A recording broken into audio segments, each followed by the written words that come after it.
In today's world, a legitimate question arises. Does a person truly experience genuine pleasure when mindlessly scrolling through an endless stream of news on their phone? Or when they open yet another tab to view content that doesn't genuinely interest them?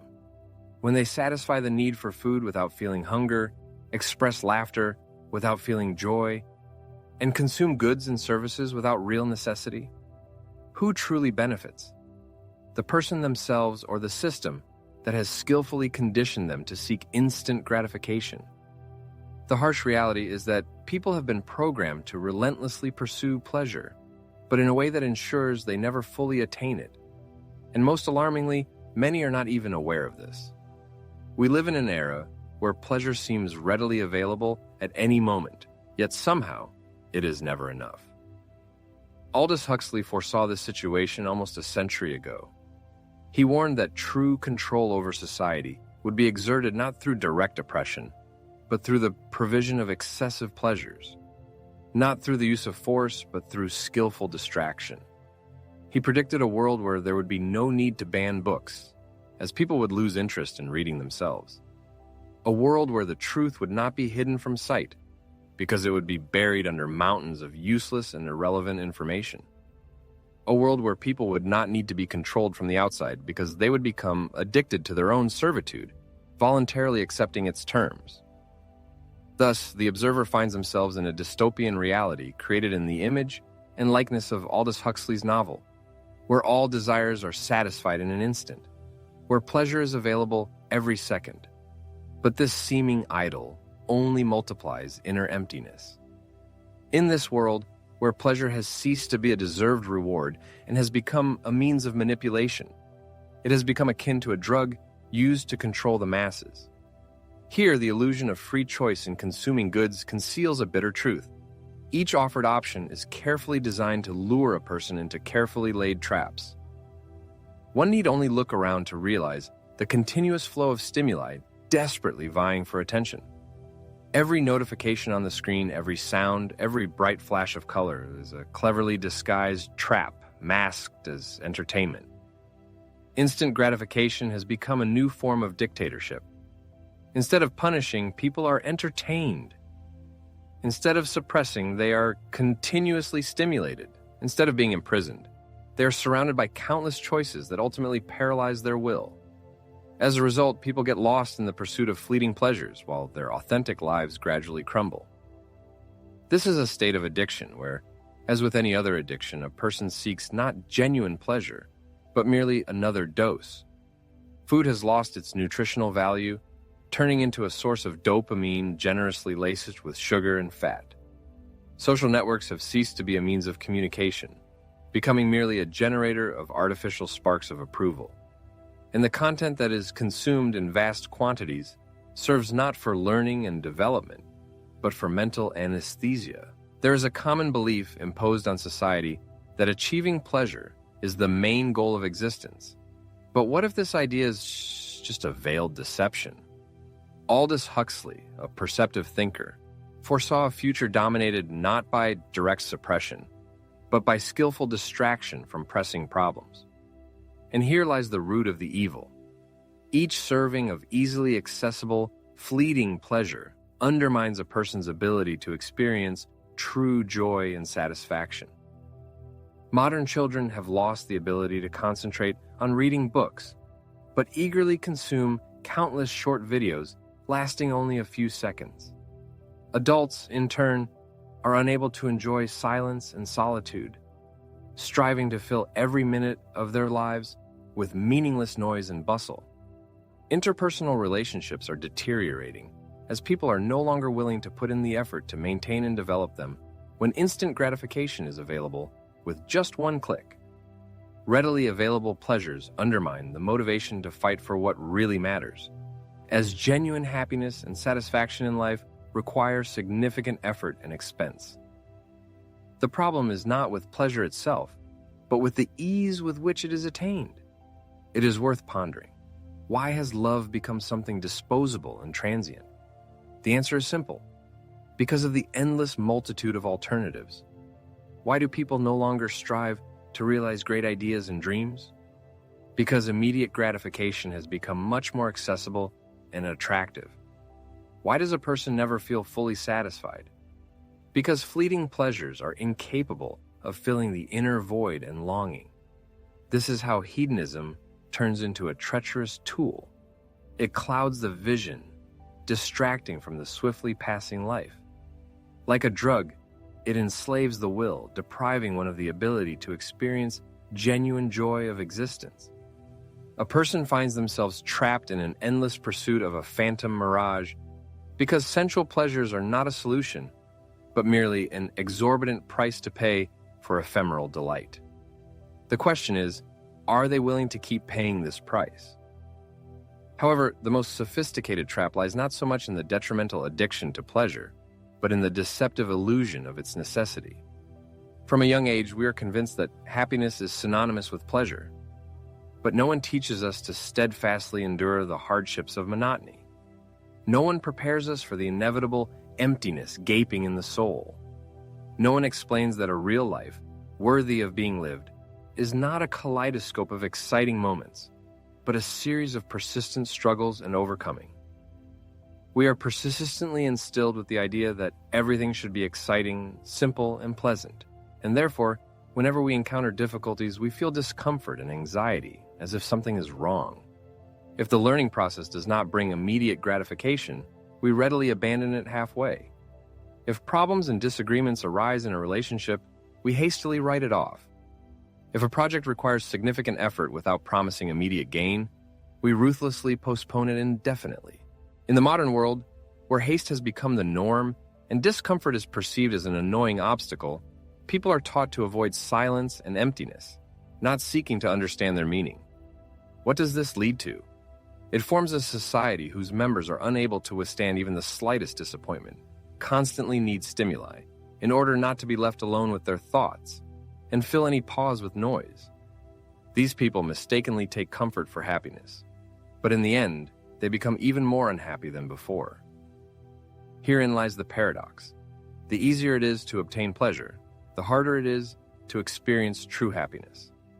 The human brain is not adapted to a continuous state of reward. When everything around becomes a pleasure, nothing seems special anymore.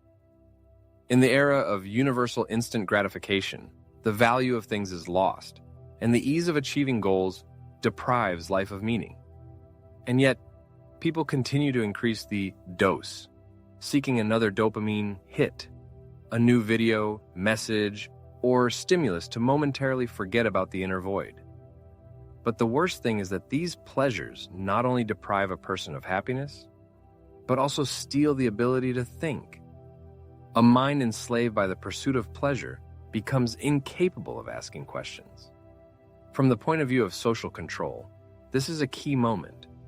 People are entertained so that they do not realize that they are being deprived of what is most valuable. In the past, when digital devices had not yet become an extension of the human hand, there was an ability to immerse oneself in tasks for extended periods of time without experiencing the obsessive desire to check notifications on the phone. There was a time when the feeling of boredom did not cause panic, and attention was not scattered among many distractions. However, all this has gradually become a thing of the past, falling victim to targeted development. Every modern application, every social network, and every entertainment platform has been carefully designed with one goal: to penetrate the depths of the human brain and undermine the ability to concentrate. Their task is to teach people to react to fleeting impulses, not to deliberate reflections, turning them from active creators into passive consumers of content. A person who has lost the ability to concentrate is deprived of the opportunity to learn effectively. One who cannot endure boredom loses the ability to think deeply. And one who cannot think clearly is unable to ask important questions. This is the ultimate goal of the manipulators. In the modern world, there is no need for authoritarian regimes when the population is engrossed in entertainment. Censorship becomes unnecessary when people lose interest in critical thinking and doubt. Physical chains become unnecessary when people voluntarily enclose themselves in cells woven from cheap pleasures and instant rewards. Aldous Huxley prophetically foresaw that the love of slavery would become the fate of humanity. However, it will not be imposed slavery, but voluntarily chosen, skillfully disguised as freedom. The secret of this process lies in saturation, an overabundance of information, entertainment, and stimuli that dull critical thinking and enslave the mind. We have long been taught that freedom is primarily the possibility of choice, but modern reality calls this axiom into question. By providing a person with a kaleidoscope of endless options, they are actually undermining their inner strength and ability to deep satisfaction. He flits through thousands of shows, but none truly captivates or touches his soul.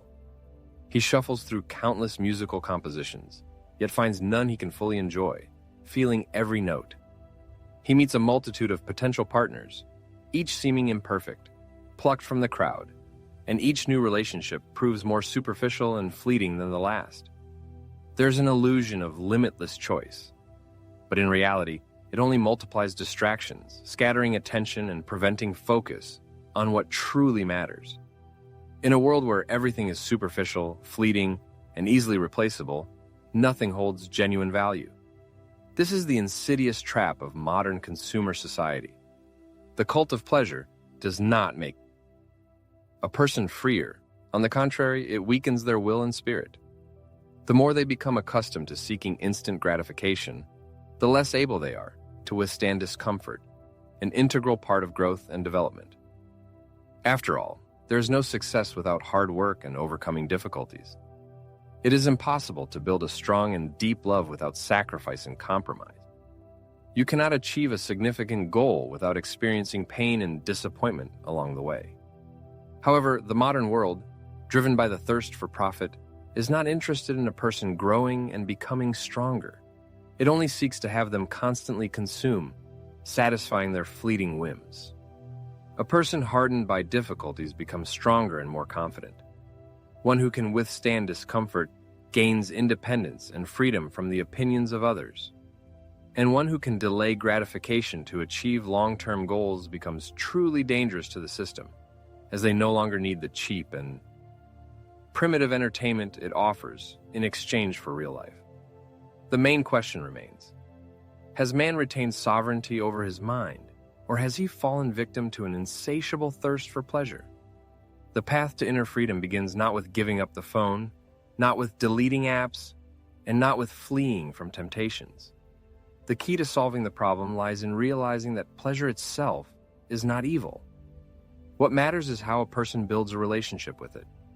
If an individual can curb the desire for immediate gratification, they gain control over their life. The ability to resist fleeting whims opens the way to creating something truly valuable and lasting. The ability to endure a state of inactivity and boredom stimulates deep and meaningful thinking. Pleasure is not the enemy. The danger lies in the weakness it breeds when a person does not know how to manage it properly. Therefore, the next time an overwhelming desire arises to be distracted by something extraneous, it is worth asking yourself, who is in control of the situation at this moment? If a person can control their desire for instant gratification, they become the master of their destiny. The ability to resist fleeting whims allows you to build something real and meaningful. The ability to endure boredom awakens genuine thinking and opens new horizons. Pleasure itself is not the enemy. The real danger is the weakness that arises from not knowing how to manage it properly. Next time you feel an overwhelming urge to distract yourself, it's important to ask yourself, who is in control of what's happening in this situation? If the control is not in your hands, then someone else has it. And this is, in essence, the worst form of addiction.